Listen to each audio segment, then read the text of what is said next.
సౌరవంతమంది చూడగా సభ్యుల ప్రేమ కనబరుస్తున్నాను.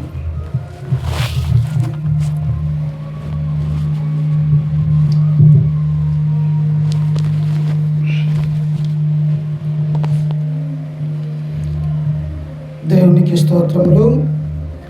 క్రీస్తునందు ఈ రాత్రికాల సమయంలో కూడి వచ్చిన సకల పరిశుద్ధులకు నాతోటి జతపడి వారికి మరి ముఖ్యంగా ఈ యొక్క కృతజ్ఞత కోడికి ఏర్పాటు చేసిన మరి బాబు కుటుంబానికి మన రక్షకుడు ప్రభు అయినటువంటి యేసుక్రీస్తు నామమున మీ అందరికీ వందనాలు తెలియజేస్తూ ఉన్నాను.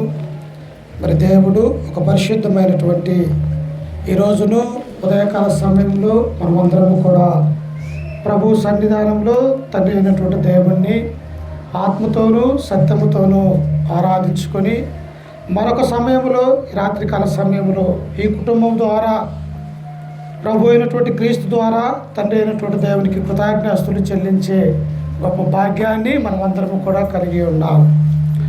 అందుకనే ఈ యొక్క రాత్రికాల సమయంలో ఒక కుటుంబాన్ని గురించి మనము ఆలోచించబోతూ ఉన్నాం. బైబిల్లో అనేకమైనటువంటి కుటుంబాలు ఉన్నాయి. దేవుని యందు భయము భక్తి విశ్వాసం కలిగినటువంటి కుటుంబాలు ఉన్నాయి. దేవుడంటే భయము భక్తి లేక ఈ లోకంలో దేవుని నుండి దూరం అయిపోయినటువంటి కుటుంబాలను కూడా మనం చూడగలుగుతూ ఉన్నాం. అయితే అపోస్తలుడైనటువంటి పౌలు గారు ఆయా ప్రాంతాలలో ఆయా పట్టణాలలో ఆ యొక్క దేశాలలో దేవుని యొక్క స్వార్థను ప్రకటన చేస్తూ దేవుని నమ్మనటువంటి వారిని యేసుక్రీస్తు గురించి తెలియనటువంటి వారికి వారి యొక్క ఆత్మలు రక్షించాలన్నటువంటి ఆ భారము కలిగి ఆయా ప్రాంతాలలో దేవుని యొక్క సంఘములు స్థాపించినటువంటి వారిగా మనము చూస్తూ ఉన్నాం. కొద్ది సౌందర్యం చూస్తూ ఉన్నాం. ఎందుకు అంటే అది దేవుని యొక్క ఆజ్ఞ అన్నటువంటి సత్యాన్ని మనం గ్రహించాలి ప్రియులారా. అందుకని ఈ సమయంలో ప్రభు అయినటువంటి యేసుక్రీస్తు వారు కూడా ఈ లోకంలో 33 సంవత్సరాలు మన మధ్యలో ఒక మానవుడిగా నీవు నేను ఎలాగైతే శరీరాన్ని ధరించుకొని ఈ లోకంలో 20వ శతాబ్దంలో ఎలాగైతే ఉంటూ ఉన్నామో అలాగనే మొదటి శతాబ్దంలో ప్రభు అయినటువంటి యేసుక్రీస్తు వారు కూడా ఒక మానవుడిగా దేవుని కుమారుడిగా రక్షకుడిగా లోకాన్ని పాపంలో నుంచి విడిపించేవాడిగా ఆయన వచ్చినట్టుగా మనము ఈ గ్రంథంలో మనము చూడగలము. పాత నిబంధనలో ఉన్నటువంటి 39 గ్రంథాలన్నీ కూడా క్రీస్తు రాబోతూ ఉన్నాడు లోకంలోనికి, ప్రభు రాజుగా ఈ లోకంలో అవతరించబోతూ ఉన్నాడు అని ప్రవక్తల గ్రంథాలన్నీ కూడా క్రీస్తు గురించి తెలియజేస్తూ ఉన్నాయి. క్రొత్త నిబంధన గ్రంథాలు వచ్చేసరికి 4 సువార్తలు ఏమని చేస్తూ ఉన్నాయంటే ప్రభు వచ్చాడు, ప్రభు ఈ లోకంలో ఉన్నాడు, ఆయన రాజ్యాన్ని స్థాపించబోతూ ఉన్నాడు. ఆ రాజ్యంలో ఎవరైతే చేరాలనుకుంటూ ఉన్నారో వారు తమ యొక్క మనసు మార్చుకొని దేవుని యొక్క మాటలు విని గ్రహించి మారు మనసు కలిగి పాప క్షమాపణ నిమిత్తం ప్రతి ఒక్కరూ బాప్తిసం పొందితే ఆ క్రీస్తు స్థాపించేటువంటి ఆ రాజ్యంలో వారసులు అవుతారు, ప్రజలవుతారు అన్నటువంటి విషయాన్ని 4 సువార్తలు మనకు తెలియజేస్తూ ఉన్నాయి. ఈ యొక్క అపోస్తుల కార్యానికి వచ్చేసరికి దేవుని యొక్క రాజ్యం అనే సంఘాన్ని దేవుడు అనాది సంకల్పము భూమి ఆకాశము మానవాళిని నిర్మించక మునుపు తండ్రి అయినటువంటి దేవుడు ఒక సంకల్పాన్ని కలిగి ఉన్నప్పుడు ఆ సంకల్పాన్ని క్రీస్తు ద్వారా నెరవేర్చినటువంటి వాడిగా అపోస్తుల కార్యములు మనము చూడగలం ప్రియులారా. అందుకని ఈ సమయంలో పరిశుద్ధ గ్రంథములో నుంచి చూడండి ఒకసారి మత్తయి సువార్త 28వ అధ్యాయము, మత్తయి సువార్త 28వ అధ్యాయము 18వ వచనాన్ని మనము చదువుకుందాం.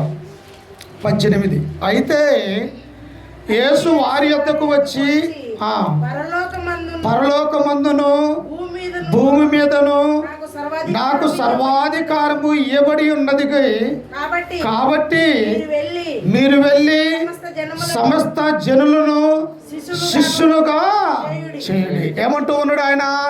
క్రీస్తు మరణించి సమాధి చేయబడి 40 దినాలు అనేక మందికి కూడా కనిపించినటువంటి ప్రభువారు ఆయన తండ్రి వద్దకు ఆ పరలోక రాజ్యానికి వెళ్తున్నటువంటి ఆ సమయంలో అపోస్తలులకు పిలిచి చెబుతున్నటువంటి ఆ మాటలు ప్రియులారా, ఏమంటూ ఉన్నాడు ఆయన అక్కడంటే, ఇదిగో పరలోకమందును భూమి మీదను నాకు సర్వాధికారము ఇయ్యబడి ఉన్నది. అంటే తండ్రి ఎలాగైతే రాజ్య పరిపాలన చేస్తూ ఉన్నాడో ఈ యొక్క లోకాన్ని, ఆయనకు ఒకగానొక పుట్టినటువంటి కుమారుడైనటువంటి యేసుక్రీస్తు వారికి కూడా ఆయన సర్వ అధికారాన్ని భూమి మీద కానీ పరలోకంలో కానీ ఆయన ఇచ్చినటువంటి వాడిగా మనము చూస్తాం. అంటే తండ్రి యొక్క ఉద్దేశాలని, తండ్రి యొక్క సంకల్పాన్ని కుమారుడు ఈ భూలోకంలో అమలు చేస్తున్నటువంటి వారిగా క్రీస్తు ప్రభువుని మనము చూస్తూ ఉన్నాం. అందుకని ఆయన ఏమంటూ ఉన్నాడు ఆ కింద వచనములో మనము చదువుకుంటే, కాబట్టి మీరు వెళ్ళి సమస్త జనులను శిష్యులుగా చేయుడి. ఏం చేయాలా? మనము క్రీస్తుకు శిష్యులుగా తయారు కావాలి. పురుషులు కానీ స్త్రీలు కానీ. శిష్యులు అనగా అర్థము అనుసరించేవాడు, నేర్చుకునేవాడు. శిష్యుడు అనగా దేవుని యొక్క వాక్యాన్ని అనుసరించి ఆయన యొక్క ఆజ్ఞలు గైకొనేవాడిని శిష్యుడు అని ఈ యొక్క గ్రంథం మనకు సెలవిస్తూ ఉన్నది. కాబట్టి ప్రతి ఒక్కరూ కూడా క్రీస్తు యొక్క శిష్యులుగా, దేవుని యొక్క కుమారులుగా, కుమార్తెలుగా ఈ లోకంలో బ్రతకాలన్నది దేవుని యొక్క ఆలోచన అన్నటువంటి సత్యాన్ని మనము చూస్తూ ఉన్నాం.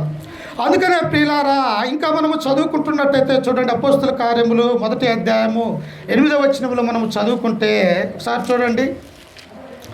అపోస్తుల కార్యములు 1వ అధ్యాయము 8వ వచనాన్ని చదువుకుందాం. అయినను పరిశుద్ధాత్మ మీ మీదికి వచ్చినప్పుడు మీరు శక్తి నొందెదరు కనుక మీరు యెరూషలేములోను యూదయ సమరయ దేశముల అంతటను భూది గంతముల వరకు నాకు సాక్షులు ఇందురని వారితో చెప్పాను. అక్కడ ఏదైతే నాకు శిష్యులు కావాలా, మీరందరూ కూడా దేవుని యొక్క కుమారులుగా, కుమార్తెలుగా ఈ లోకంలో నేను వెళ్ళిన తర్వాత ఆయన యొక్క రాజ్యములో మీరందరూ కూడా సభ్యులు కావాలని అక్కడ శిష్యులకు ప్రభు అయినటువంటి యేసుక్రీస్తు వారు సెలవిచ్చాడు. అదే అపోస్తులైనటువంటి వారికి ఈయన ఏమని సెలవిస్తూ ఉన్నాడంటే, ఇదిగో నేను తండ్రి వద్దకు వెళ్ళిన తరువాత పరిశుద్ధాత్మను మీ మీదికి పంపబోతూ ఉన్నాను. మీరు ఎక్కడ, ఏ దేశంలో, ఏ ప్రాంతంలో ఎలా దేవుని యొక్క స్వార్థను ప్రకటన చేయాలో ఆ పరిశుద్ధాత్మ మీలో ఉండి నడిపిస్తుంది అని ఆ వాగ్దానాన్ని దేవుడు ఈ భూమి మీద ఉండగానే క్రీస్తు ప్రభు వారు వారికి వాగ్దానం చేసినట్టుగా మనము చూస్తూ ఉన్నాం. అప్పుడు వారి యొక్క బాధ్యత ఏమిటి? వారు యూదయ సమరయ కాదు, భూది గంతముల వరకు నాకు సాక్షులై యుందురని అపోస్తులకు ఆయన ఆజ్ఞ ఇచ్చినటువంటి వారిగా మనము చూస్తాం. ఇలా చూడండి ప్రియులారా, ఒక భారతదేశంలోనే, అన్య దేశమైనటువంటి ఈ భారతదేశంలోనే క్రైస్తవులు ఎంతోమంది యేసుక్రీస్తు వారిని నమ్మినటువంటి వారిని మనము చూస్తాం. ప్రపంచమంతా కూడా చూస్తూ ఉన్నప్పుడు వాళ్ళు అక్కడ 12 మంది అపోస్తులు ఉన్నప్పటికీ కూడా వారు భూది గంతముల వరకు క్రీస్తు యొక్క స్వార్థను వారు ప్రకటించినటువంటి వారిగా ఈ గ్రంథంలో మనము చూడగలం. ప్రియులు, ఎంత ప్రయాసపడితే వాళ్ళు, ఎంత వేదనలు, ఎంత శ్రమ పడితే ఈనాడు ఎక్కడో కుగ్రామం అయినటువంటి మన యొక్క గ్రామానికి కూడా క్రీస్తు సువార్త అందినదంటే ఆనాడు అపోస్తుల యొక్క త్యాగము అన్నటువంటి సత్యాన్ని మనం అందరం కూడా మర్చిపోకూడదు ప్రియులారా. అందుకనే ఇక్కడ ఇంకా మనము చదువుకుంటూ ఉన్నప్పుడు ప్రియులారా, ఇదే విషయాన్ని లూకాసు వార్త 19వ అధ్యాయం 10వ వచనంలో మనము చదువుకుంటే దేవుని యొక్క ఇంటెన్షన్ని, ఆయన యొక్క ఆలోచనల్ని ప్రభు ఈ లోకంలో ఉన్నప్పుడు తెలియజేసినటువంటి ఆ మాటల్ని కూడా మనము చూడగలము. నశించిన దానిని వెదకి రక్షించుటకు మనుష్య కుమారుడు వచ్చనని అతనితో చెప్పాను. ఎవరి కోసం ప్రభు వచ్చాడు? ఎందుకు ఆయన 33 సంవత్సరాలు ఈ లోకంలో ఒక మానవుడిగా, దేవుని యొక్క కుమారుడిగా జీవించవలసినటువంటి అవసరత ఏమున్నది? పరలోక రాజ్యములో తండ్రితో పాటు సమాన వారసుడుగా ఉన్నటువంటి ఆయన, పరిశుద్ధులతో దేవదూతలతో నిత్యము పొగడబడుతున్నటువంటి ఆయన ఒక మానవుడిగా రావాల్సినటువంటి అవసరత ఎందుకు ఏర్పడదంటే, నశించిన దానిని వెదకి రక్షించుటకు మనుష్య కుమారుడిగా ఈ లోకానికి వచ్చారు. అమ్మా, ఎవరు నశించిపోతూ ఉన్నాం? అందరం బాగానే ఉన్నాం కదా. నశించిపోయేవారు ఎవరు? సముద్రములో పెద్ద కాలువలో ఒక మనిషి కొట్టుకొని పోతూ ఉన్నాడు. కొట్టుకొని పోతున్నటువంటి వ్యక్తి వారి యొక్క ఆలోచన ఏమై ఉంటుంది? ఈ సముద్రములో లేకపోతే ఈ నీళ్ళల్లో నేను మునిగి ఇక నన్ను రక్షించేవారు ఎవరు లేరని చెప్పేసి అతని గుండె జారేదిగా ఉంటూ ఉన్నది. అలా అకస్మాత్తుగా అతన్ని రక్షించే ఏదన్నా గజ ఈతగాళ్ళు వచ్చి అతన్ని రక్షిస్తే అతను ఎంత విధేయత కలిగి ఉంటాడు. అతను ఎంత సంతోషపడతాడు, అయ్యో ఈ భూమి మీద దేవుడు నన్ను కాపాడినాడే ఈ రీతిగా అని అతడు ఎంతో సంతోషపడే వారిగా ఉంటూ ఉన్నాడు. అలాగనే మానవుడు అన్నటువంటి వాడు నశించిపోతూ ఉన్నాడు. ఏ రీతిగా? పాపం మీద పాపము చేస్తూ, దేవుని యొక్క ఆజ్ఞలను అతిక్రమిస్తూ, దేవునికి దూరమైపోయినటువంటి బ్రతుకుతూ, దేవుని యొక్క సన్నిధానానికి రాక, మందిరములో ఉండక మానవుడు ఏం చేస్తూ ఉన్నాడంటే పూర్తిగా దేవునికి దూరమైపోతూ ఉన్నాడు. అట్టి దూరమైపోయినటువంటి మానవుణ్ణి దేవుని దగ్గరకు తీసుకుని రావటానికి మధ్యవర్తిగా, లోకరక్షకుడిగా, సర్వోన్నతుడిగా ఈ లోకానికి క్రీస్తు ప్రభు వారు వచ్చినటువంటి వారిగా మనము చూస్తూ ఉన్నాం. అందుకనే ప్రియులారా, దేవుని యొక్క ఉద్దేశం ఏమిటంటే ప్రతి ఒక్కరూ కూడా ఆయన దేవుని యొక్క రాజ్యములో సభ్యులై ఉండాలని, ఒక కుటుంబముగా, సంఘముగా ఉండాలన్నది దేవుని యొక్క ఆలోచనగా ఉంటూ ఉన్నది. అందుకనే అపోస్తలుడైనటువంటి పౌలు గారు కూడా ఆయన మరణించి సమాధి చేయబడి తిరిగి 40 రోజులు క్రీస్తు ప్రభు వారు ఈ లోకంలో ఉన్నప్పుడు ఎమ్మాయి మార్గమున పోతున్నటువంటి ఇద్దరికి కనిపించి మాట్లాడాడు. ఆ తర్వాత వచ్చేసి 12 మంది అపోస్తలులకు కనిపించి మాట్లాడాడు.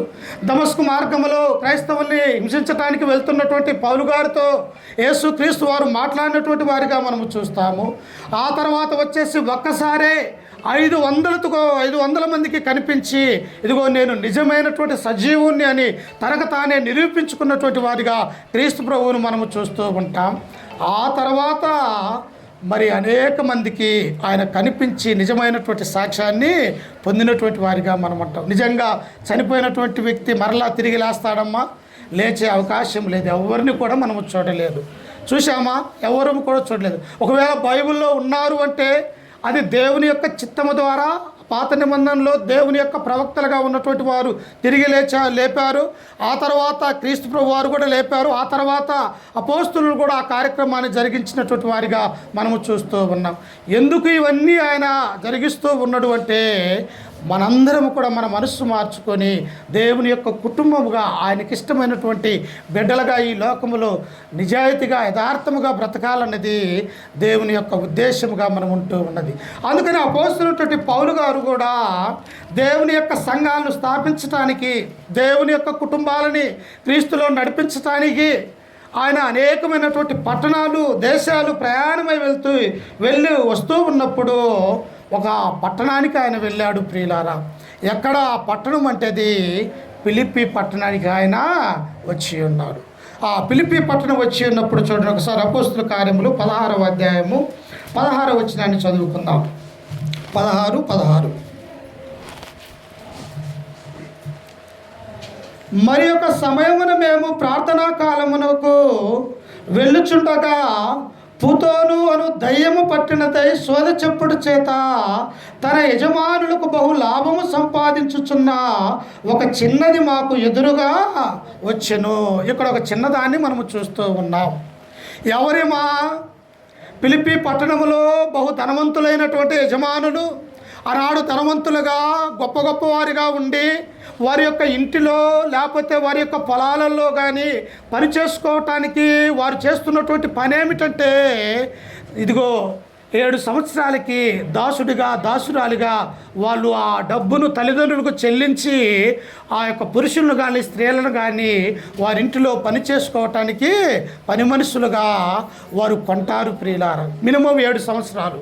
అంటే ఇక్కడ రోమియులైనటువంటి యొక్క యజమానులు, ధనవంతులుగా ఉన్నటువంటి యొక్క యజమానులు ఒక చిన్నదాన్ని దాసురాలుగా చేసుకొని వారు చేస్తున్నటువంటి ఆ వ్యాపారం ఏంటో తెలుసా? చూడండి, అక్కడ ఆ చిన్నదాన్ని ఏం చేస్తూ ఉన్నారంటే, పుతోను అను దయ్యము పట్టినదై శోధ చెప్పుడు చేత తన యజమానులకు బహు లాభము సంపాదించుచున్న ఒక చిన్నది మాకు ఎదురుగా వచ్చెను. ఎవరికి ఎదురుగా వచ్చినట? అపోస్తలుడైనటువంటి పౌలు గారికి, శీల గారికి, ఆ తర్వాత తిమోతి గారికి, ఆ తర్వాత లూకా గారికి. వారు ఆయా ప్రాంతాలలో ఆ యొక్క ఫిలిప్పీ పట్టణంలో దేవుని యొక్క స్వార్థను ప్రకటన చేస్తూ ఉన్నప్పుడు వారు పోయే మార్గంలో ఈ యొక్క పుతోను అన్నటువంటి దయ్యం పట్టినటువంటి చిన్నది వారికి ఎదురుపడ్డట్టుగా మనము చూస్తూ ఉన్నాం. ఆమె వచ్చి ఏమంటూ ఉన్నది చూడండి, కింద వచనంలో 17వ వచనంలో, ఆమె పౌలును మమ్మును వెంబడించి, ఈ మనుషులు సర్వోన్నతుడైన దేవుని దాసులు, వీరు మీకు రక్షణ మార్గములు ప్రచురించువారై ఉన్నారని కేకలు వేసి చెప్పెను. మంచి మాటే కదా అది. ఈ పూతోను అను దెయ్యం పట్టినటువంటి చిన్నది చెప్పే మాట చెడ్డ మాట, మంచి మాట. వారిని చూసినది తర్వాత ఆ దెయ్యం ఏమంటూ ఉన్నది, పూతోను యొక్క దెయ్యము, ఇదిగో ఫిలిప్పి పట్టణంలో ఉన్నటువంటి ప్రజలారా, ఎందుకు ఈ దెయ్యం పట్టినటువంటి చిన్నదానికి అనేక మంది ఆమె దగ్గర ఉంటూ ఉన్నారు కనుక, ఆ మార్గంలో అపోస్తులుగా వీరు వెళ్తూ ఉన్నారు కనుక ఆ దెయ్యము మాట్లాడుతూ ఉన్నది, వీరు సర్వోన్నతమైనటువంటి దేవుని యొక్క దాసులు, వీరు మీకు రక్షణ మార్గమును తెలియజేస్తారు అని వీరి గురించి ఆ దెయ్యము ప్రకటన చేస్తూ ఉన్నది. దెయ్యానికి వాక్యం తెలుసమ్మా? తెలుసు, మనకంటే ఎక్కువగా తెలుసు. ఎందుకు అంటే సాతాను ప్రభువుకే, క్రీస్తుకే, దేవుని యొక్క వాక్యాన్ని బోధించినటువంటి సాతాను మనము చూడగలము. ఆనాడు ఏదైనా తోటలో ఆదాము అవ్వ పడిపోవటానికి కారకుడు ఎవరు? సాతాను. వాడు ఏమన్నాడు? వాడు ఇది నిజమా అన్నటువంటి ఒక అనుమానాన్ని వారిలో రేకెత్తించినటువంటి వాడిగా మనము చూడగలము. ఇక్కడ కూడా సాతాను ఏం చేస్తూ ఉన్నదంటే, వీరు సర్వోన్నతమైనటువంటి దేవుని యొక్క దాసులు, వీరు రక్షణ మార్గమును తెలపటానికి మీకు వస్తున్నారని ఈ అపవిత్ర ఆత్మ పట్టినటువంటి యొక్క పూతోను, ఆ దెయ్యం పట్టినటువంటి చిన్నది మాట్లాడుతూ ఉన్నది. ఇదే విషయము మార్కు సువార్త 5వ అధ్యాయంలో కూడా ప్రభు అయినటువంటి యేసుక్రీస్తు వారికి అదే దెయ్యము ఆ మాట్లాడినటువంటి మనం చూస్తూ ఉన్నాం. గెరాసేన దేశంలో ప్రాంతానికి వెళ్ళినప్పుడు యేసుక్రీస్తు వారు ఆ ప్రాంతంలో ఒక యవనస్తుడు సమాధులలో నివాసం చేస్తున్నటువంటి వాడిని రక్షిస్తూ ఉన్నప్పుడు ఆ దెయ్యం ఏమంటది, ఈయన నిజముగా దేవుని యొక్క కుమారుడు, రక్షకుడైన క్రీస్తు మమ్మల్ని నశింపచేయటానికి వచ్చితివా అని ఆ దెయ్యం అంటూ ఉన్నది. అంటే పరలోకంలో ఏం జరుగుతుందో దెయ్యానికి తెలుసు, అలాగనే భూమి మీద ఏం జరుగుతూ ఉన్నది కూడా దెయ్యానికి తెలుసు ప్రియులారా. కానీ సువార్త ఎవరు బోధించాలని దేవుడు కోరుకుంటూ ఉన్నాడు? మత్తయి సువార్త 28-18 మనం చదువుకుంటే అది అపోస్తులకు ఇచ్చినటువంటి ఆజ్ఞ. మీరు సర్వలోకానికి వెళ్ళి సర్వ సృష్టికి సువార్తను ప్రకటించాలన్నది దేవుడు అపోస్తులకు ఇచ్చినటువంటి ఆజ్ఞ. ఆ తర్వాత అపోస్తుల కార్యం 1వ అధ్యాయం 6-8 చదువుకున్నప్పుడు కూడా మీరు యూదయ, సమరయ, భూదిగంతముల వరకు నాకు సాక్షులై ఉండుడని అది అపోస్తులకు చెప్పినటువంటి ఆజ్ఞ ప్రియులారా. కానీ సువార్త చేయాలంటే ఎవరు చేయాలా? ఒక మానవుడికి మరొక మానవుడు బోధించాలి తప్ప దెయ్యాలు, అపవిత్రాత్మలు లేకపోతే ఏరే బోధిస్తే దేవుడు అనేవాడు ఒప్పుకోడు ప్రియులారా. ఒప్పుకుంటాడమ్మా? ఒప్పుకోడు. అందుకని వీరు కూడా ఈ పుతోను దెయ్యం పట్టినటువంటి ఈ చిన్నది దాని వైపు చూసి పౌలు ఏమన్నాడో తెలుసా? అసహించుకున్నాడు ఆయన. అక్కడ చదివితే కింద వచనములో ఏమని ఉన్నది ఒకసారి చూడండి. ఏమని ఉన్నదట కింద వచనములో? అనేక దినములు చేయుచుండెను గనుక ఆమె ఇలాగూ అనేక దినములు చేయుచుండెను గనుక పౌలు వ్యాకులపడి దాని వైపు తిరిగి, నీవు ఈమెను వదిలిపోమ్మని యేసుక్రీస్తు నామమున ఆజ్ఞాపించుచున్నానని ఆ దయ్యముతో. ఎందుకమ్మా వ్యాకుల పట్టం? వీళ్ళు బోధించేది ఆ బోధే. యేసుక్రీస్తు దేవుని యొక్క కుమారుడు, మన కొరకు మన పాపాలను తీసివేయటానికి వచ్చిన ఈయన అని చెప్పేసి వీరు బోధించేది కూడా అదే బోధ. ఈ పుతోను దయ్యం పట్టినటువంటి ఈ చిన్నదిలో ఉన్నటువంటి అపవిత్రాత్మ కూడా ఏమన్నది? వీరు సర్వోన్నతమైనటువంటి దాసులు, వీరు రక్షణ మార్గమును తెలపటానికి ఈ ప్రాంతానికి వచ్చారని ఈ దయ్యము చెప్పేది కూడా సువార్తే. కానీ దేన్ని నమ్మాలి మనము? దేవుని ఆజ్ఞల ప్రకారము నడుచుకున్నటువంటి అపోస్తుల యొక్క బోధన నమ్మాలి. కానీ ఎవరు చెబితే వారు చెప్పే మాటలను మనము వినకూడదు ప్రియులారా. అందుకని దానికి వెళ్ళి చూసి పౌలు ఏమన్నాడు తెలుసా? వ్యాకుల పడ్డాడు, అసహించుకున్నాడు. ప్రతిరోజు వారు వెళ్తూ ఉన్నప్పుడు ఆ మార్గములు అదే రీతిగా ఆ యొక్క పుతోను దెయ్యం పట్టినటువంటి ఆ చిన్నది మాట్లాడుతూ ఉన్నప్పుడు ఆయన ప్రభు అయినటువంటి యేసుక్రీస్తు యొక్క నామమున ఈ చిన్నదాన్ని వదిలి పొమ్మనమని ఆజ్ఞ ఇచ్చినమ్మితే వెంటనే ఆ చిన్నదానిలో ఉన్నటువంటి దెయ్యము వదిలిపోయి ఉన్నది ప్రియులారా. ఎందుకు? ఈనాడు కూడా అనేక మంది మన యొక్క కుటుంబాలలో శ్రమలు, బాధలు, ఏదైనా వేదనలు వచ్చినప్పుడు, అనారోగ్యం కలిగినప్పుడు మనం ఎక్కడికి వెళ్తాము? సోద చెప్పే దగ్గరికి వెళ్తాం. వెళ్ళమమ్మా, అందరం వెళ్తాం. కానీ దేవుని యొక్క దృష్టిలో అది అసహ్యము. వెళ్ళకూడదు. దేవుని నమ్ముకున్నటువంటి బిడ్డలు ఆ కుటుంబముగా మనం ఈ లోకంలో దేవుని యొక్క కుమారులుగా ఉన్నటువంటి కుమార్తెలుగా ఉన్నటువంటి మనము అలాంటి విషయాలు మనము ఆలోచించకూడదు, వారి దగ్గరకు వెళ్ళకూడదు. అందుకనే పౌలు ఇక్కడ దాన్ని చూసి వ్యాకులు పడిననే మాటను మనము చూస్తాం. ఎందుకు వెళ్ళకూడదు? ఒకసారి చూడండి, పరిశుద్ధ గ్రంథంలో నుంచి లేవి కాండము 19వ అధ్యాయము 31వ వచనాన్ని మనం చదువుకుందాం. లేవి కాండము 19వ అధ్యాయము 31వ వచనాన్ని చదువుకుందాం.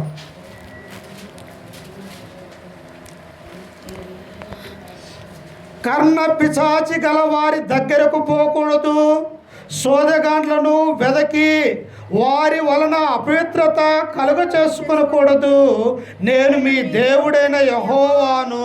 చూశారమ్మా, ఏమైందిలే అక్కడ సోద చెబుతూ ఉన్నారు, అందరింటూ ఉన్నారు కదా, మనం కూడా వినొచ్చు కదా అనే ఆలోచన ఒకవేళ మన యొక్క కుటుంబాలలో ఉన్నదేమో. జాగ్రత్త. దేవుని యొక్క మాటలు, దేవుని యొక్క ఆజ్ఞలు మనం అతిక్రమించినట్టయితే మనము పాపము చేసి దేవుని యొక్క శాపానికి గురి కావటానికి అవకాశం ఉంటూ ఉన్నది ప్రియులారా. దేవుని యొక్క ధర్మశాస్త్రంలో దేవుడు ఏమన్నాడు? మీరు కర్ణ పిశాచులు గల వారి దగ్గరికి పోకూడదు, సోదగాండ్లను వెదకి వారి వలన అపవిత్రత కలుగజేసుకొనకూడదు. కలువ చేసుకుంటే అసలు అట్టి వారిని దేవుడు ఏమన్నాడు తెలుసా? భూమి మీద కూడా చంపేయమన్నాడు ప్రియులారా. అట్టి సోద చెప్పే వారిని అపవిత్రాత్మ బట్టి వారి ఇష్టానుసారంగా ప్రజలకు మాయ మాటలు చెప్పి అనేక విషయాలలో వారు తప్పిపోతున్నటువంటి వారిని గురించి దేవుడు ఏమన్నాడో తెలుసా? చూడండి, నిర్గమాకాండము 13వ అధ్యాయం 22వ వచనంలో మనం చదువుకుంటే ఎందుకు దానిని చూసి పౌలు గారు వ్యాకులు పడ్డాడు అంటే ఈ ధర్మశాస్త్రం అంతా కూడా పౌలు గారికి తెలుసు కాబట్టి ఆ విషయాన్ని ఆయన ఖచ్చితంగా ఆజ్ఞాపించి ఉన్నాడు. చూడండి, నిర్గమాకాండము 18వ అధ్యాయం 22వ వచనాన్ని మనం చదువుకుంటే ఆయన ఏమన్నాడు?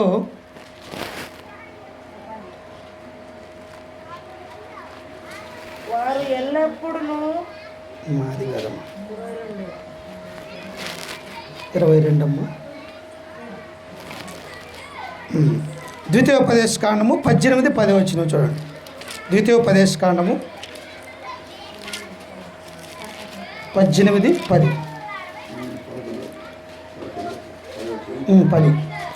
తన కుమారునైనను తన కుమార్తెనైనను అగ్నిగుండ దాటించు వానినైనను శకునము చెప్పు సోదగానినైనను మేఘ శకునములు కానీ సర్పశకునము కానీ చెప్పు వానినైనను చిల్లంగి వానినైనను మాంత్రికునైనను ఇంద్రజాలకునైనను కర్ణ పిశాచి నడుగు వానినైనను దయ్యముల యొద్ద విచారణ చేయువానినైనను మీ యొద్ద ఉండనీయకూడదు.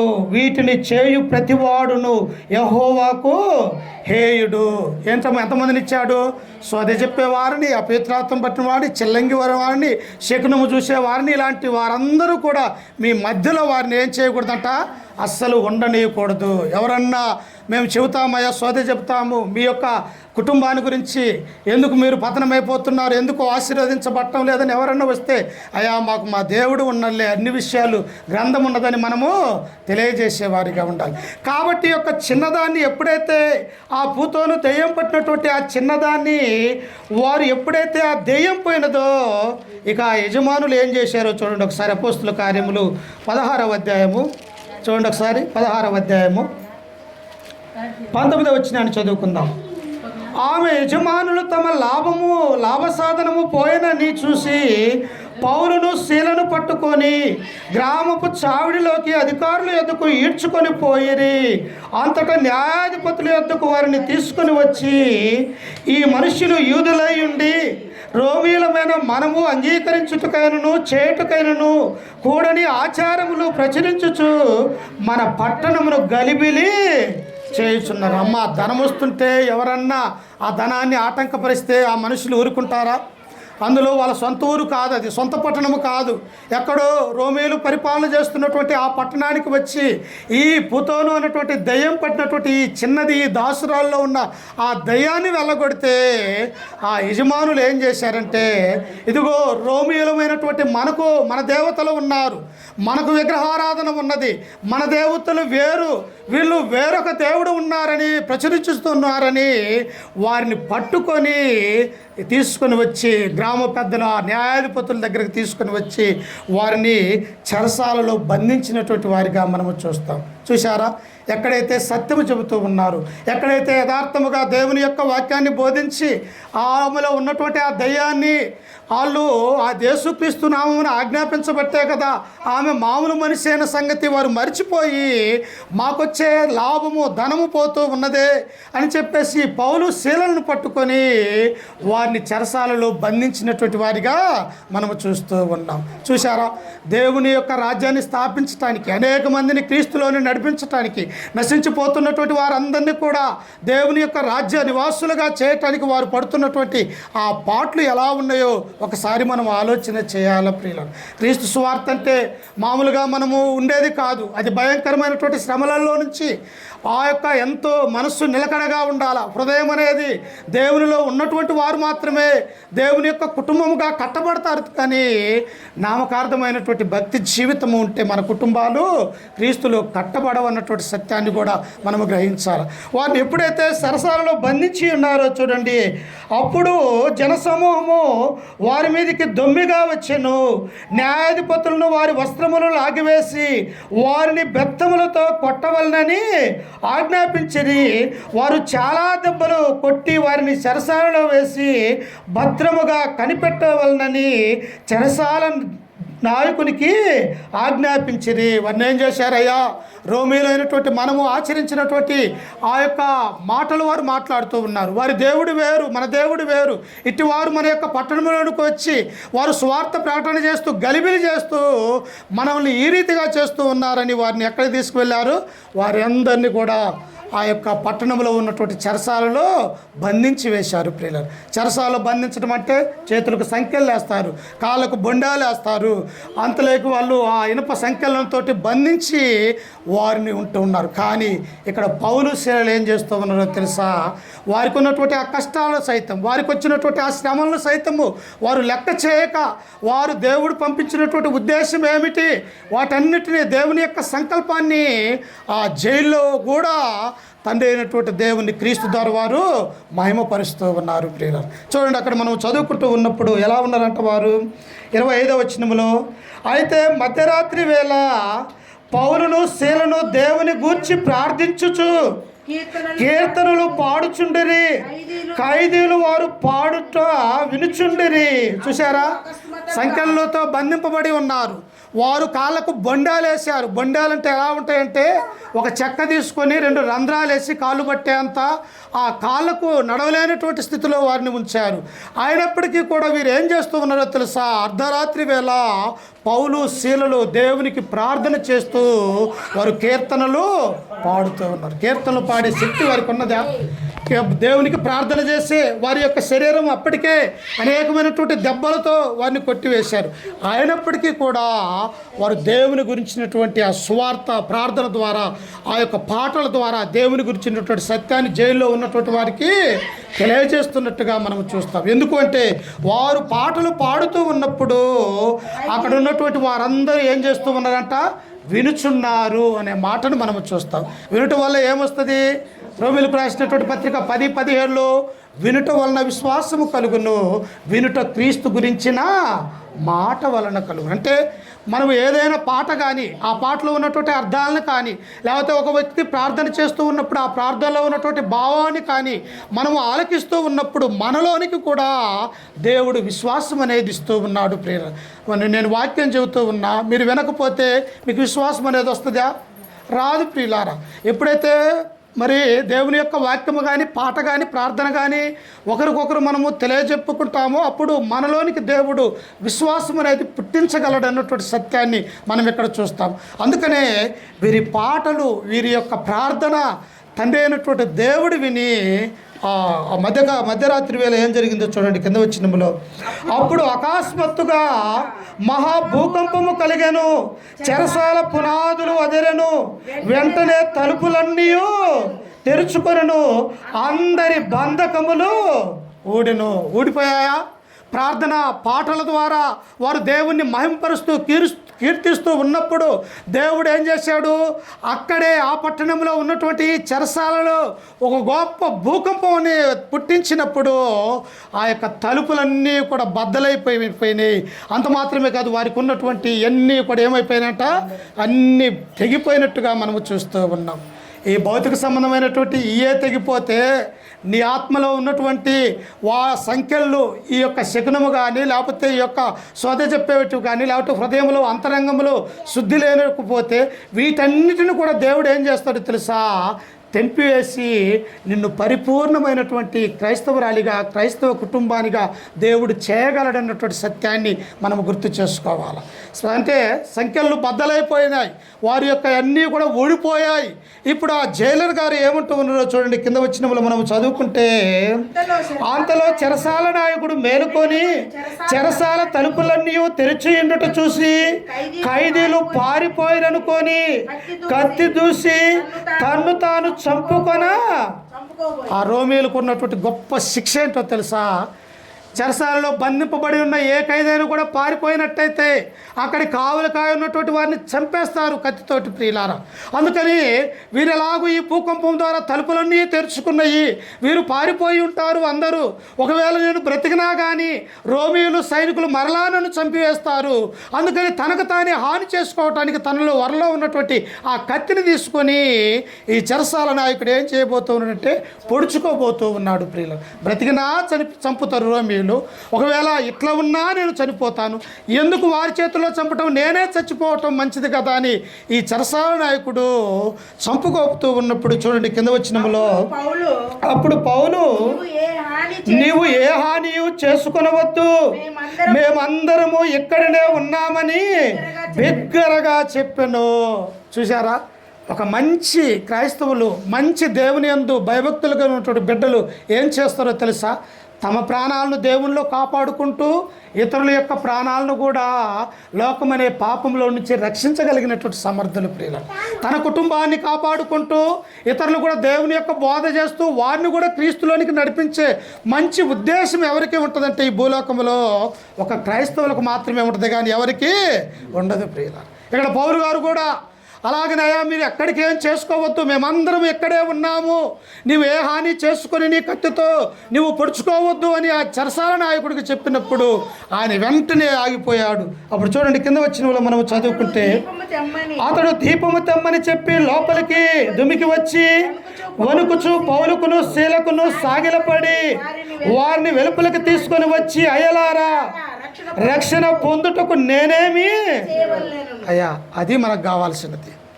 ఎన్ని శ్రమలలో ఉన్నా, ఎన్ని బాధలో ఉన్నా, ఇక్కడ రోమీలైనటువంటి ఆ పుతోను దెయ్యం పట్టినటువంటి ఆ యజమానులు ఈ మాట అనవలసింది. ఎందుకంటే ఆ యొక్క చిన్నదాన్ని బాగు చేశారు, ఆ దెయ్యం వదిలిపోయేటట్టు వారు చేశారు.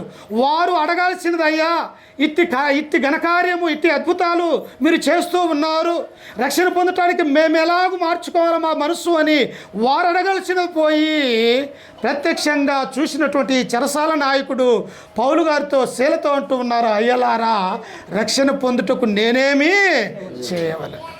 మనము కూడా అడగాల, ఏంటి నా కుటుంబం రోజు రోజుకు దిగజారిపోతూ ఉన్నది, నా జీవితం ఏంటికి లోకంలో రోజు రోజుకు పాపములో పడిపోతూ ఉన్నాను, నేను ఎలా మార్చుకోవాలా, నా భార్యను, నా యొక్క పిల్లలని, లేకపోతే నా కుటుంబాన్ని క్రీస్తులో ఎలా కట్టుకోవాలా అని ఒక పురుషుడిగా, యజమానుడిగా మనం అడగవలసినటువంటి మొట్టమొదటి ప్రశ్న ఏమిటి అంటే, అయ్యేలా అలా రక్షణ పొందుటకు నేనేమి చేయవలననే మాట ఉండాలి.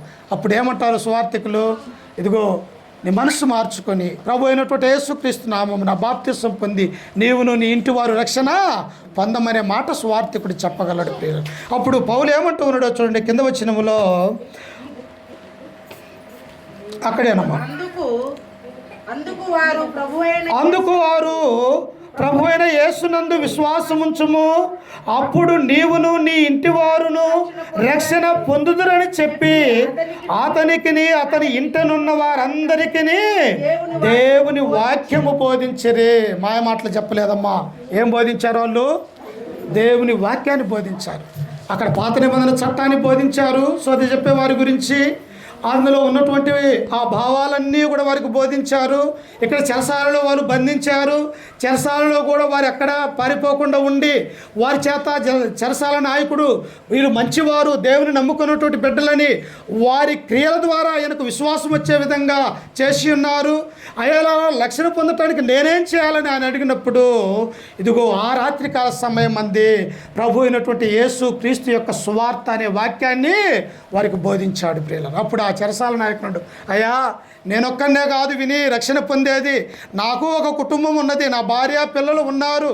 ఈ రాత్రికాల సమయంలోనే మీరు వచ్చి ఈ సత్య సంబంధమైనటువంటి దేవుని యొక్క వాక్యాన్ని మాకు బోధించమని వారందరికీ కూడా ఆ రాత్రికాల సమయంలోనే బోధించినప్పుడు వారు ఏం చేశారంట చూడండి, కింద వచ్చినప్పుడు రాత్రి ఆ గడియలోనే అతడు వారిని తీసుకొని వచ్చి వారి దెబ్బలను గాయములను కడిగాను. వెంటనే అతడును అతని ఇంటి వారందరూ బాప్తిసం పొందారు. ఏం చేయాలంటమ్మా? ఈ లోకంలో ఉన్నటువంటి మన కుటుంబము మనము ఎలా ఈ లోకములో నశించిపోయేవారు ఒకనొక దినముల. కానీ ఆత్మలు మన యొక్క ఆత్మలు దేవునిలో ఉండాలి అంటే, మన కుటుంబాలు దేవుని యొక్క భూమి మీద ఆశీర్వదించబడాలి అంటే మనం ఏం చేయాలి అంటే దేవుని యొక్క వాక్యాన్ని వినాలా, మారు మనసు పొందాలా. పాపక్షమాపణ నిమిత్తం ప్రతి ఒక్కరూ బాప్తిసము పొందినట్టయితే దేవుని యొక్క రాజ్యం అనే సంఘములో మనము చేర్చబడతాం. పౌలు ఇదే విషయాన్ని చెరసాల నాయకుడికి చెప్పినప్పుడు తనతో పాటు తన యొక్క కుటుంబాన్ని మార్చుకొని వారందరూ బాప్తిసం పొంది రక్షింపబడ్డట్టుగా మనము చూస్తూ ఉన్నాం. అందుకనే దేవుడంతా ఏమంటాడు, ఇదే అనుకూల సమయము, ఇదే రక్షణ దినము. ఒకవేళ ఈ రాత్రికాల సమయంలో అందరూ డ్యాన్స్ కాడికి పోయి ఉండవచ్చు, కానీ ఇదినే భాగ్యము, చెప్పబడే భాగ్యము దేవుడు మనకిచ్చి ఉన్నాడా? దేవుడు మనల్ని అందరినీ కూడా చూస్తూ ఉన్నాడు. ఏ సమయంలో ఏమంటాడు, 5 ఎఫెసీయులకు రాసిన పత్రిక 5:15 దినములు చెడ్డవి కనుక మీరు సమయమును పోనీయక సద్వినియోగం చేసుకొనొచ్చు, అజ్ఞానుల వలె కాక జ్ఞానుల వలె నడుచుకోవాలా. ఏం చేశాడు ఈయన? ఆ రాత్రే దేవుని యొక్క వాక్యం విన్నాడు. ఆ రాత్రే తన యొక్క భార్యకు పిల్లలకు చెప్పుకున్నాడు. ఆ రాత్రికాల సమయంలో వారికి కలిగినటువంటి ఆ గాయాలని దెబ్బలను కడిగేశాడు. ఆ రాత్రికాల సమయంలోనే పాప క్షమాపణ నిమిత్తం బాప్తిసం పొంది రక్షింపబడ్డట్టుగా ఆ కుటుంబాన్ని మనము చూస్తాం. అలాగనే ఈ రాత్రికాల సమయంలో కూడా ఈ కుటుంబాన్ని ఎలాగైతే దేవుని యొక్క పరిశుద్ధ గ్రంథంలో రాయబడి ఉంటూ ఉన్నదో, అలాగనే పెదబాబు కుటుంబాన్ని కూడా, చెరసాల కుటుంబాన్ని ఎలాగైతే, ఈ కుటుంబాన్ని ఎలాగైతే పరిశుద్ధ గ్రంథం అనే జీవ గ్రంథంలో ఉంటూ ఉన్నదో ఈ కుటుంబం కూడా అలాగనే ఉండాలని చెప్పేసి ఈ రాత్రికాల సమయంలో ఈ వాక్యం ద్వారా మిమ్మల్ని హెచ్చరిస్తూ, ఈ మాటలు నన్ను నేను కూడా హెచ్చరిక చేసుకుంటూ ఓపికతోనే మీ అందరికీ మన రక్షకుడు ప్రభు అయినటువంటి యేసుక్రీస్తు నామములో వందనాలు తెలియజేస్తూ, ఈ అవకాశం ఇచ్చిన అధ్యక్షుల వారికి అన్నగారికి వందనాలు తెలియజేస్తూ సమయాన్ని ముగించుకుంటూ ఉన్నాను.